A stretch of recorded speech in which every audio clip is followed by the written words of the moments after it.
রয়েছি রাজবাড়ী জেলা দৌলতদিয়া যে একটি টার্মিনাল রয়েছে, সেই টার্মিনালে প্রচুর গাড়ি রয়েছে।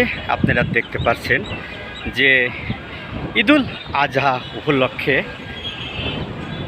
এই টার্মিনাল ভর্তি বাস রয়েছেন, বিভিন্ন জেলায় যাবে সেই বাস আমি আপনাদের দেখাতে পারছি যে প্রচুর বাস রয়েছে যাত্রীর অপেক্ষায়, এবং ঘরমুখী মানুষ যারা এই বাসে পারাপার হবে তারা এই বাসে চলাচল করবে এই আশা নিয়েই পরিবহনের কর্তৃপক্ষ প্রতিটি পরিবহন এখানে সিরিয়াল দাঁড়িয়ে আছে যাত্রীর অপেক্ষায়।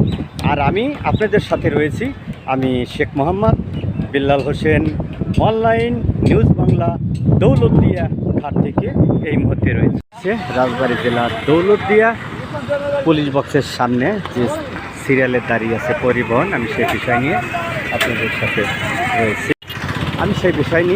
সাথে রয়েছি। আমি শেখ মোহাম্মদ বিল্লাল হোসেন, অনলাইন নিউজ বাংলা। জেলার লোকাল বাস যাত্রী নেওয়ার জন্য অপেক্ষায় রয়েছে। আপনারা দেখছেন যে ঢাকা থেকে যার যার নিজ স্থানে দেশের বাড়ি ফেরার জন্য যাত্রীরা বাস কাউন্টারে ভিড় জমিয়েছেন, এবং বিভিন্ন জেলা থেকে এখান থেকে বাস ছেড়ে যাবে সেই বিষয় নিয়ে আমি আপনাদের সাথে রয়েছি। আমি শেখ মোহাম্মদ বিল্লাল হোসেন, অনলাইন নিউজ বাংলার। আপনারা দেখছেন যে এখানে 21টি জেলার গাড়ি বলতে পরিবহন এবং রেলগাড়ি রয়েছে। এখান থেকে ছাড়বে বাস, আর রেল স্টেশন থেকে ট্রেন ছাড়বে, কিন্তু প্রচুর যাত্রী আগমন ঘটছে। 21টি জেলার যাত্রী এখান থেকে চলাফেরা করছে, সেই বিষয় নিয়ে আপনাদের সাথে রয়েছি।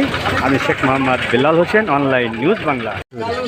ভিড় রয়েছে এবং পাটুরিয়া থেকে ছেড়ে আসা এই লঞ্চটি দৌলতদিয়া ঘাটে এসে পৌঁছালো। আমি সে বিষয় নিয়ে আপনাদেরকে দেখাতে পারছি যে ঈদুল আজহা উপলক্ষে যার যার নিজ স্থানে দেশের বাড়িতে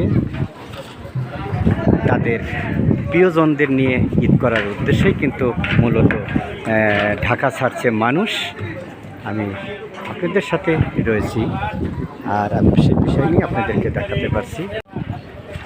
দেখছেন যে তারা এই ব্রিজ পার হয়ে কেন্দ্রীয় এই টার্মিনালটা রয়েছে এই দৌলতদিয়া, সেই টার্মিনালের উদ্দেশ্যে যাচ্ছে যাত্রীরা। Billal Hossain, online news Bangla,